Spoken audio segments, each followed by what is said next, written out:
Smithsonians, welcome back. Smith Francois here, the founder of Forest Program, and I have a special guest. This introduction it's weird. It's like what you do is what you get. And yeah, we met through TikTok, and the first thing he says, like, have you thought about this? I'm like, oh, I never thought about it. But before we get to who you more into the show, let's get an introduction. Who are you? Smithsonians, welcome back. Yeah. This ain't just content. It's purpose. Purpose over popularity. We building legacy, not just views. Every story got meaning. Every voice got truth. Camera rolling, vision clear. We turn purpose into impact here. Smith says, let's go. Let's go. Yes, my name is Renissa Bird Song. Okay. And on TikTok, I'm known as Mama Chito. Okay. What does that mean? Okay, so I'll kind of give you a synopsis of how I got that name. On one side of my family, I come from a tribe of 5 different Indians. I'm a bird song. So it's a... Wait. 5 different tribes, and you're what? I'm a bird song. That's my last name. Okay. So, like, we're just like a different group of Indians. So it used to be a man named Chief Big Mountain. That's a part of the Cherokee tribe. Okay. And he used to call me the Nishtahulo Chito. Okay. So the Nishtahulo Chito is a person who has like knowledge. They have power. They have knowledge of unknown things and like things that could bring blessings and, you know, omens, like they're able to warn you. Okay. So that's what he started calling me Chito. And then the mama came from my students. I practice Ifa, so some of my students will call me Ia. They'll call me Mama, so they start calling me Mama Chito. All right, sweet. I'm thinking about the chips Cheeto have flavor like Cheeto. What'd you say? Yeah, not like that. Cool. So where are you originally born and from? I was born in Columbus, Ohio. That's why I wanted to do the podcast. I thought it was interesting that you was working with people that was from Columbus. Yes. So I was born here, but I lived with my grandparents, and we would go back and forth a lot, you know, down home in Wedowie. So that's in Alabama. Okay, I was school at Huntsville, Alabama. Okay, so you know I'm talking about like Chambers County. That's where my family is from. So, like I said, I was raised by my grandparents. They lived on Court Avenue. I'm from the Linden area, so. Okay, you know, I just wanted to, yes, I wanted to say a little something about Linden and, you know, about what I do to Tell meet new me, people. so this is your time to shine. Like, I'm new to here. I'm from Chicago. Okay. You know that. So I've been in Columbus since December 2017. Okay. So you've been here some time. Yes. So tell me, where am I? I'm in Linden. Like, I know there's some division, but I'm gonna let you talk. I don't know nothing. I don't really know much about the division now because I haven't been living in Linden for some time. Okay. But I grew up in the Linden area. I lived on Jefferson, like I said, Court Avenue. I lived in the heart of the Linden area. And I always, like now that I don't live there, I always come back. I'm always finding my way back down here. One of the things I do now is like with charity work. Okay. And just to bring back, the Linden area is a place of beautiful spirits. When you think of the Linden flower, it's a beautiful spirit, right? Okay. And you have people that have been through a lot. Like you're dealing with people who have traumatized. They have a lack of resources. Does this make sense? Yes. So this is how you get this division. Okay. You have a lack of resources. That's when, if anybody has a lack of anything, it creates a fight, right? Okay. So for me, I think it's image too. Because like the fire station, they have a pig. Like, what's a pig like? How does a pig represent Linden? Like, see, I want to answer that in another way, but I caught myself. Go ahead. So, hey, talk about it. We have a lack of resources. We really don't have support. So I'm gonna give you an example, like with the police in the Linden area. Okay. I live in Dublin, and I bring my daughter down here sometimes. We have relatives, she has relatives that live down here, and you will see 6 police cars on one street in less than 3 minutes. Does that seem okay? It's like a policing. Okay. The pig is like a mockery, like sloth. When you think of pig, you think of gluttony, you think of sloth. Yeah. You think of uncleanliness, right? Yeah. Especially if you're biblical, you think of unclean. Yeah. Why would you put that in a place that needs to be rehabilitated? So sometimes they lack support, they lack resource. Okay. That's the nicest way I could say it. Okay. Say your natural way. Say how because I'm trying to figure. I'm like, wait, that's the first time. We need resources. Okay. We need resources. Resources here. meaning like the Positive interaction, knowing how to teach them to do when they get resources. So like, for example, with the Indigenous Women's Association in 2020, I started that charity and we started providing necessity bags to the area. Okay. You can see that on ewacreates@gmail.com. It's through GuideStar, Fundly, legit charity, you know. Okay. 26 different partners built that up just to help the Linden area to bring resources to that community. Okay. Even the Parsons community, because I lived out there as well. Like I tried to do. What's Parsons? Parsons is like south after Children's Hospital. You go down Parsons. Okay. That's like Southfield. Okay. I lived in Southfield too. I give resources to those communities. So say 63% of those people that signed up for resources is on my list next year. Do you know why? Mm-hmm. They don't know how to utilize the resources that you give them. Does this make sense? Give an example. Yeah, I get it, but like I need. So like the terminology, to keep it simple. Like if you keep giving man a fish, you're never gonna learn to fish. You're gonna be here every day to get fish. Right. But if I teach you how to fish, it changes the game. I think they need resources in the way to help them raise their knowledge. You know, about what could be available to them. Okay. I used to live in the Linden area. I wasn't always together. Does that make sense? I was a juvenile delinquent. Okay. That's crazy, right? You would never think that. But I was. I got into a lot of trouble as a child, you know. I also got into like levels of violence of being arrested and going to jail. When you know better, you're able to do better in life. So I had to meet positive role models. I think that's what needs to go on there. And they put some resources like rec centers, but they really need like more structure, like grocery stores, opening more of the businesses and the shops and giving people, you know, minorities able to build. It's easy for people to come inside of our community that's not of our community, that don't give back to our community, but they benefit from our community. And that's another thing. Okay. Yeah. Okay. Okay. I see with that. Because I try to be active. Right. I'm part of North Linden Education Committee. Okay. I know. I just try to be involved through media. Like one thing I know is lack of media resources. I'm like, okay, one is the connection, but now you're saying the resources. Like I can see it. I'm part of anti-violence, the Linden anti-violence. I just go there. It's like I'm just learning. Like it's like people not reaching out for resources. Do you think people? It may be people not going to resources, or they just don't have the resource to. I don't think they know about them. Okay. You know. That's what we're gonna do. I think this is Yeah. And like I was telling you, like it's just a lot of things that need to be done there. Like the people that's from there need to be able to have access to the resources to be able to build themselves, fix their homes. I don't know if you know, all of that area, that property was red line property. Like, I don't know if you know that. A lot of people lost their homes in 2003 there, in the 70s there. The children was bused to that area. Like, a lot of stuff changed. A lot of things were taken from the Linden area that wasn't put back into it. Like the shops, like if you drive down Cleveland, you know, you drive down Cleveland Avenue, and you driving down Cleveland, all of that used to be hair salons. Now, when I was younger, African Gold, it was you had stuff to do. You know what I mean? The library was on the corner where Enos was. You had stuff to do. Now it's not really. You got the rec center. Okay. Right. Hopefully there's a One Linden plan. Have you heard about that? No, I haven't heard about the One Linden plan. Yeah, so one of those plans to make it basically rehab it, reviving the Linden area. That's good. The Green Line, there's a train track not too far from Hudson Park all the way down to, I don't remember, but there's a plan for development, but there's not enough people in it. Because I go to it, I'm not originally from here, I'm like, it's everybody from different communities. I haven't even heard of that. Yeah. That's wild.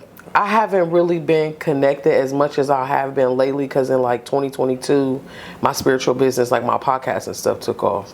Okay. But I could put it on my podcast. Okay. I had some paperwork downstairs. Yeah, I could put it on my podcast. Heard the podcast, but have you ever wondered what happens before the episode drops? Join the Patreon community and come behind the scenes with me. Get early access to upcoming podcasts, raw and unedited conversations, and a closer look at how I'm building this journey in real time. Join the community, see the progress, and be part of the journey. Visit the link in the description and join today. Purpose over popularity. Like, what the heck? Like, no, I haven't. Like, I trained for the Chicago police. I trained, like, it's just because my weight. I'm like, I want to be an agent. Okay. I emailed the next FBI at Hotmail. I'm like, if I can't be, I could just have people work. You know, like, that's creating jobs for people. Like, yes, outsource. Yeah. It's like you just get out the fly. I was skills. Like, well, I'll tell you some of the stuff I do. I know you was like, what is some of the stuff you do? Because I wanted to be available to people in the Linden. Okay. Yeah. One of the things I do is I have a podcast. I do a lot of stuff as well to collect myself. I have a podcast that's in 50 different countries. It's called The Akashic Space. And we talk about everything on there, like just emotional intelligence, spirituality, economics. I'm a big political person. I love politics. And just from a point of view of indigenous person accessing Akasha. Okay. And in my journey about spiritual experiences, and I help people alleviate that. I do trips for women where I've worked with women from all over the world. We have retreats. I do those 4 times a year, but it's like a wellness, a Reiki center. Okay. That's one thing I do offer through the charity is like Reiki for healing with trauma. I'm also in Capital Law School. I go to the university. I'm in pre-law doing psychology at 3 and 3 JD there. So I want to be able to use those skills to give back. I'm doing 3 majors at one time on the dean's list. I went back to school, and I want to say this because, like I said, I used to be a juvenile delinquent out from the Linden area in Mary Haven at 14. Does this make sense? I'm not from here, but you're not from here, but you feel me? Like, so there's no limit on changing, right? Like, just keep doing what you're supposed to be doing. So we have that available. I want to have those resources of me being a student at Capital eventually to become available. I'm about to go to the Washington Center after my next semester. Like, it's a lot of different things I'm developing, and I want to get into politics to be able to help the community. All right, so you go too fast for me. It's a lot. Go to Washington Center, like what's happening out So there? the Washington Center, like after a couple of semesters, I'm doing a 3 and 3 JD. I'm learning about law and psychology, right? So they have been giving me $1,000 every time I enroll in the school. So I'll eventually start going there to intern. I'll do my interning there. Okay. Yeah, that's gonna be able to help the Linden. Does that make sense? Like, that's the resource. Yes, you're live and doing this. So it's like you started. You're back in it again. Like, yeah, I started opening businesses for people in 2019, and I was living in the Linden area then. I was living on 20th Avenue. Okay, in Hamilton, right, in the brownstones, right. I started opening businesses for people, Black, indigenous people, like just to help them out, give them resources. I had worked for a company. Shout out to ARG. I worked for ARG, and Zaki Yemi, he was one of the people that taught me how to open and formulate businesses and how to do credit repair. Ebony Griffin, she does. That guy, right? Yes. Okay. He does like finance and stuff. Him and his friend at this time, Miss Griffin. They showed me how to do credit repair. Then I met people from Indianapolis, and I expanded my business. I opened Alchemy Works in 2020. Me and Arthur Carr, shout out to Arthur Carr, Graham's Auto from Indianapolis. We started doing that, and we would do stuff for his community in Indianapolis and here in Columbus. Car washes, food drives. I had a house on Manchester where it was just nothing but food. I would pass it around in my car. You can see that on my EY Create page. Like, working with Brittenell in the rec center, like I did so much different stuff. And then I started doing it internationally, like things got bigger. Remember I told you 2022, one of my good friends from the Linden area, Miss Flores, they put me onto like, you need to start letting people know what you do. Like, like letting people know. So she started my TikTok, and I started talking to people. And I had all these millions of people watching me, and they let me subscribe to some because I kind of get deep on things I be talking about. I wanted people to see, like, they see me on there, they see me deeply spiritual, laughing, jokes, but there is a serious business side to me. Like, I'm a businesswoman, and I want to make that available for people in the Linden area. I want people that, when they open them shops, I want to be the organizer on all their business. I want to teach them how to run, operate, and formulate their business. You see? Yes. Like, that's what I want to do. Yeah, because he did it for me. Like, what the heck? I was not. Yeah, I'm like, you need to be doing your security. I know somebody who needs security right now. It's like, black legislation in Columbus. It was a woman. I cannot think of her name, and the police will not protect her here in Columbus. I saw that. And you know what the problem is? We need more indigenous people and more people from the community, period. And when I say indigenous, a rock could be indigenous to an area. So we need more people from the Linden area to be involved in the police department, because you're bringing people from the outside cities. They don't know these people. Right. You know? Yep. And the Linden is a very tight, I don't know if you've been out here for a while, but it's a very tight-knit thing. People stick together. We need more. Yeah. That's why I told you about the security stuff. Yes. Yeah. We'll have to talk about that, show you how to formulate that whole thing, get that thing up and going by the weekend. It's really that serious. For real. Yeah, I know somebody who, we'll do that. Yeah. Because the one thing I learned about myself is like, I keep saying like, try to connect people. It's like, no, I got to do it. It's like, because I need to delegate at the same time, but it's like, same time, it's like, if I don't do it, it's not going to be done. No, it's not. And you keep getting the ideas, you know? Yeah. Work it. Just do it. Sometimes I don't know how I do all this stuff I do. Yeah. I don't know how. Look, I don't even know how I'm doing all of this. Spirit, God provides. But the Spirit will lead you to do what it is you're supposed to do. Everyone has a destiny. Right. No matter how hard it is to get there, you know. Right. And some people don't fulfill it. That's why, can't go out like that. Les Brown said that. Yeah. When you go to the grave, like, what all these gifts you've been given. What have you done with your gifts? Yep. I believe you're supposed to come to the world and give them away. Right. That's what I believe. I believe positive relationships is the true kingdom of God. Yep. Yeah. Being positive with one another. Because everything has us. I want you to think about this, because you are a very intelligent person. Everything in society has you doing what? Going outside of yourself. Right. That's not what no religion ever taught you. It taught you to go within. And to what? Love one another. Yeah. Right? Yep. Every religion, no matter what they believe, they tell you speak the words over yourself, go within, focus your mind on the goodness of your Creator, build a relationship with your Creator. And I teach my students, the women that I teach, the relationships that you have with other people determines the relationship that you have with your Creator. So if you funky, that's the energy that's running through you. You ain't operating through the true source. The true source is love. It's connection, right? Yes. That's what people need. You know, that's what I want for the Linden area. That's why I'm doing all this stuff behind the scenes. And you doing it, it's like, people gotta know, like, it's like, podcasting, I get in front of cameras, like, hey, people don't know, it's like, we have to communicate. This is the best method we have. They isolate us, they make us act fearful for one another, but it's like, now we got to display and be out in the community doing it. Right. We have to be, and it's not, one of us can only do so much. Right.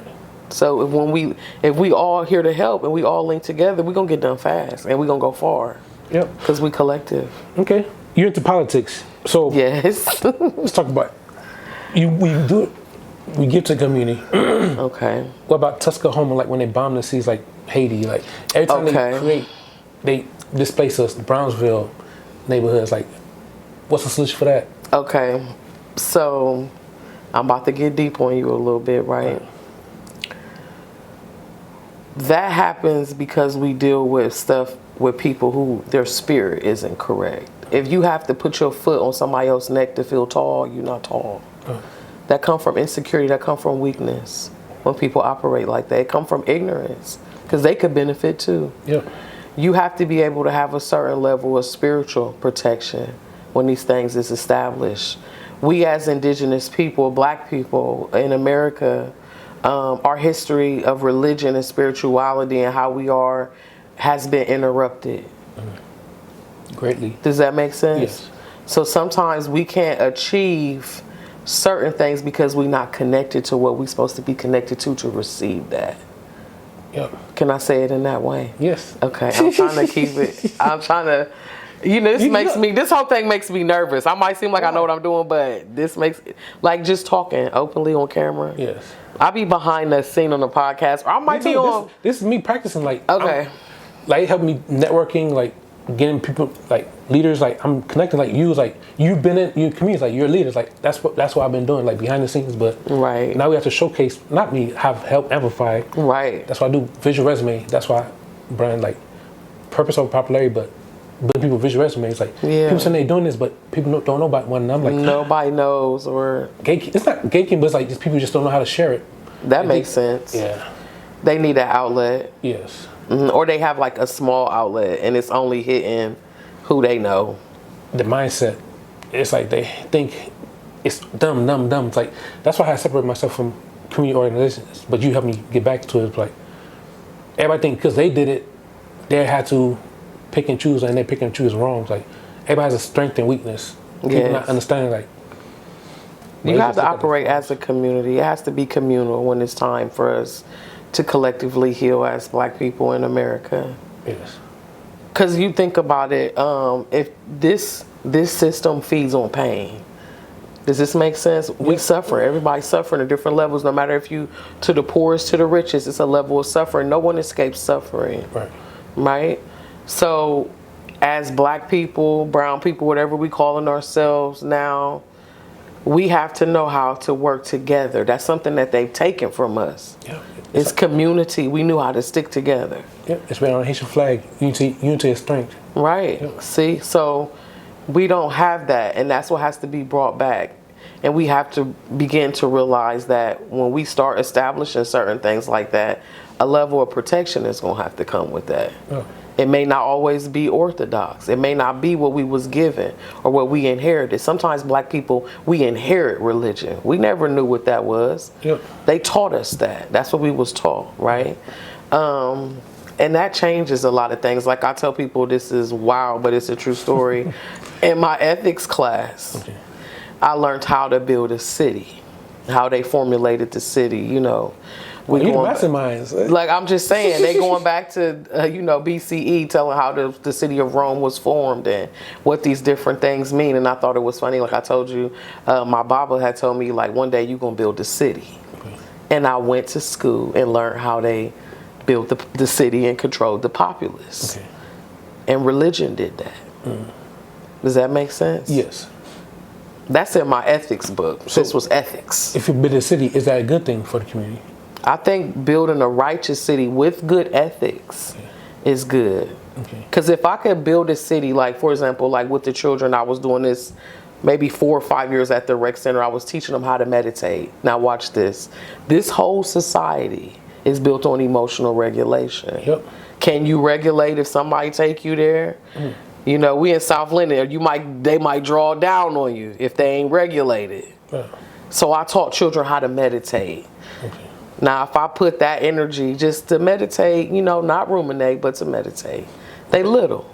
Ruminate, what that mean? Like to keep something, you ever had something bad going in your mind? That's rumination, right? So I taught them not to ruminate, to meditate. Think of your options. We have to be more open. This is the age of information.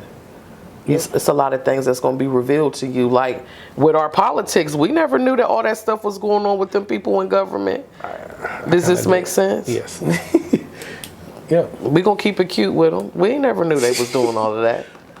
I learned not too long ago from human trafficking, like how it's bad here. Yeah, it's like the power is like, it's people that's elite that's doing it too. Athletes go through it. It's like, it doesn't matter. Yeah. I'm going to tell you something because I worked with a lady and her name was Jocelyn. She had a service where she worked with people who was trafficked.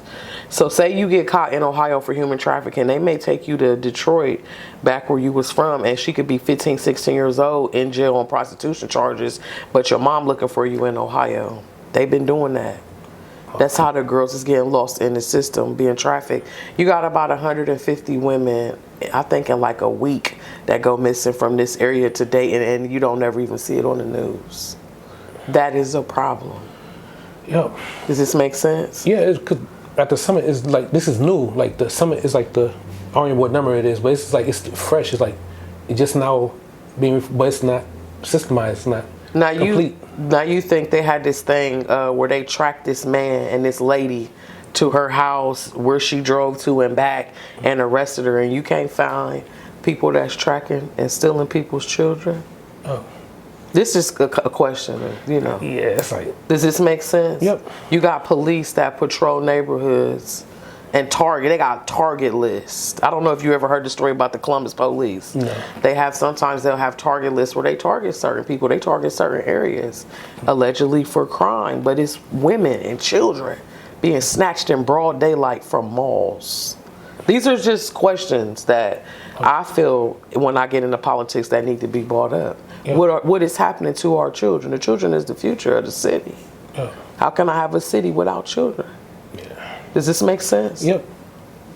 Yeah, it's just... This is deep. It's like real deep. We're unformed. It's not deep. It's like, because I'm Haitian, triple Haitian. Okay. Both my parents from Haiti. I was born in Chicago. Chicago founded by Haitian. So it's like, I've been to Haiti a few times. Every summer I used to go there. So it's like, I know the difference between here and there. It's like, America's luxury. People don't really, when you hear it, you don't understand that.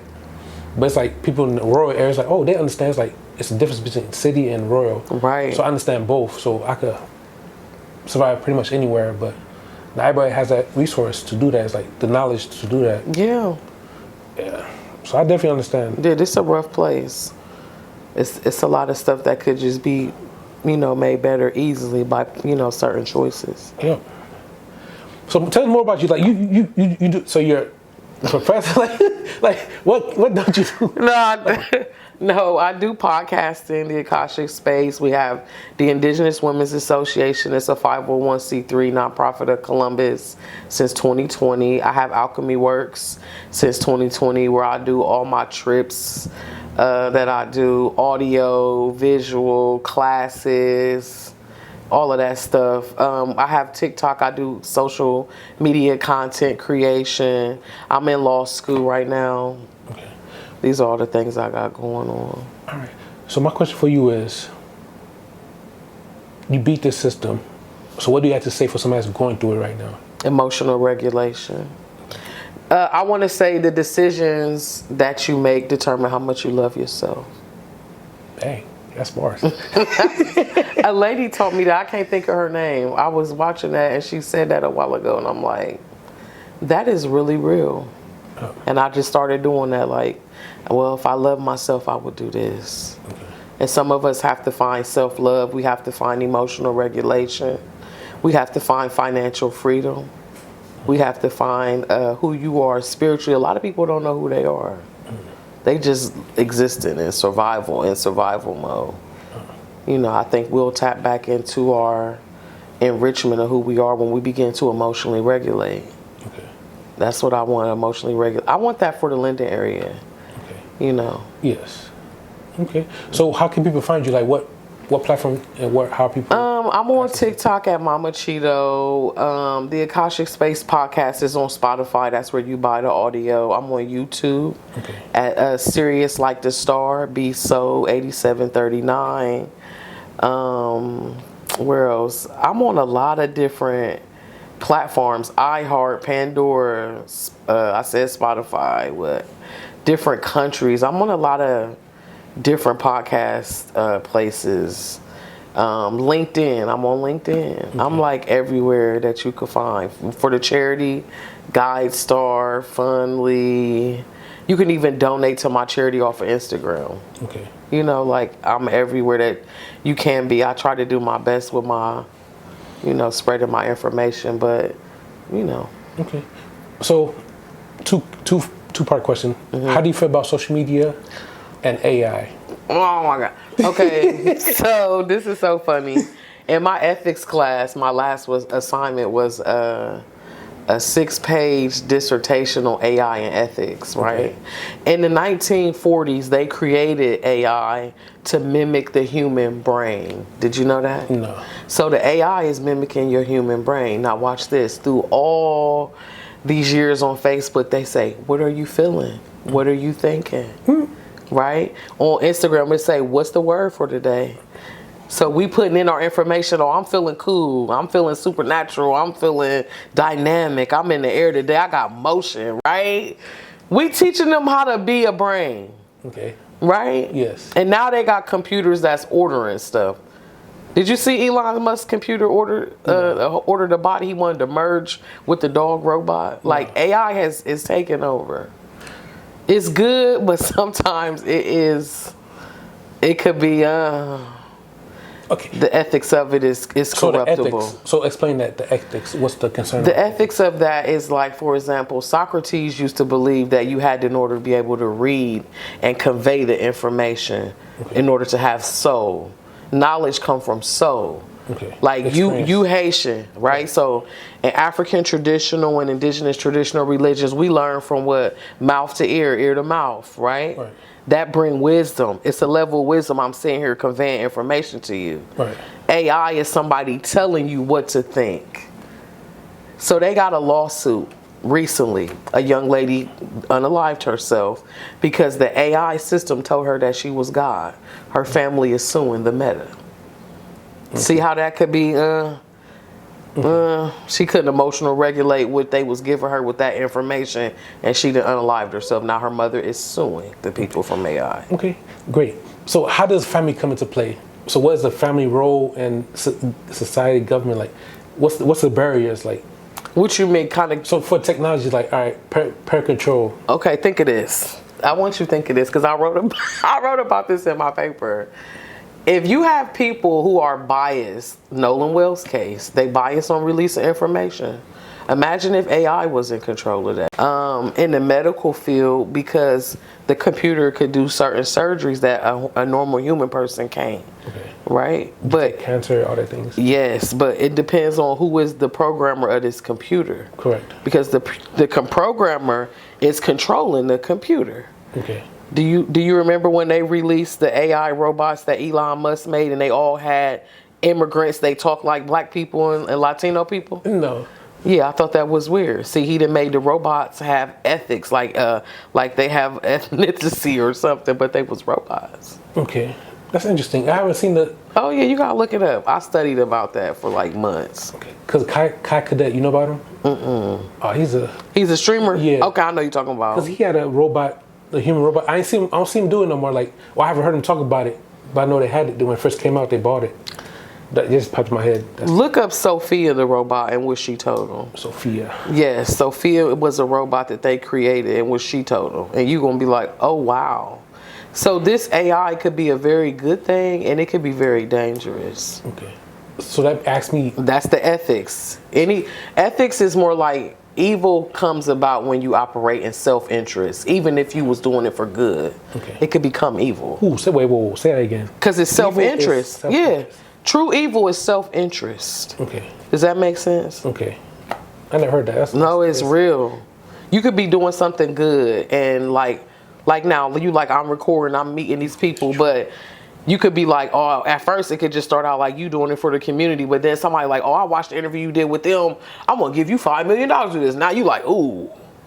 Now you starting to get in the state of self-interest, like, okay, I'm gonna take money for this, or I could do this, or it gets self-interest. Okay. You see? That's what makes stuff evil. That's crazy. That is real. That's why, dang. That explains why I moved my. That's crazy. Does that make sense?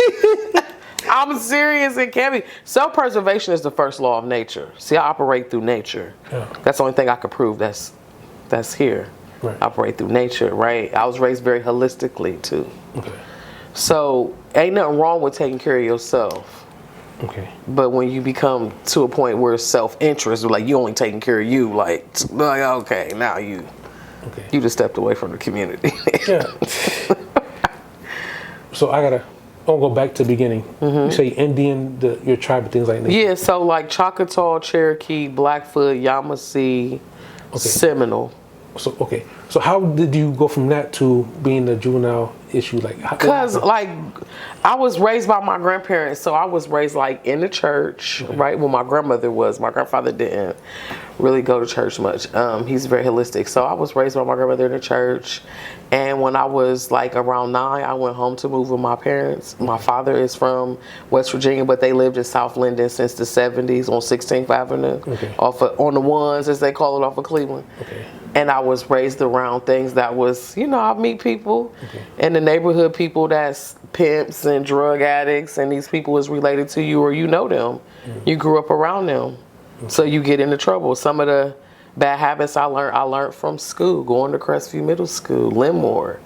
Going to the schools, you meet people, and I'm a sheltered. Like, I grew up around older people. I don't know if you was raised with older people. Me too, yeah. They teach you all this old people stuff. You can't wait to get around some young people to do some stuff, right? Nah, I'm still. That's how I was. I was like, I couldn't wait to get around people and just be like, I'm not around these old people. And I was raised very structured, you know what I mean? Like, involved in like different things in the church and just like cotillions. It was very, you know. So when I got out and away from my grandparents and I was around my mother living in the Linden area, I think we lived in Milo first. And then we moved to Jefferson Avenue. That was in the Linden area. I went to Crestview Middle School. You know, Linmore. So the children, I met other children. All right, so now back to following back up. So you study ethics stuff. So what law degree are you going? Is it for the AI or like human? Like what? Well, I'm studying like pre-law right now, right? But I'm doing 3 majors. So one of them is strategic influence, and that's going to teach me like the ethics and basically how things run through government. What is ethics? You know what I mean? Like the people who found it. What is justice? Like if you read the ethics book, a lot of them didn't know what justice was. You know, Socrates was like a slave, and he would give his opinion about what justice was, and it was from somebody who had been, you know, in prison most of their life. So his level of justice would be virtue and faithfulness and being righteous and just being treated fair. But somebody's other level of justice could have been like a level of revenge and pillaging, and like manifest destiny was, you know, righteousness to them.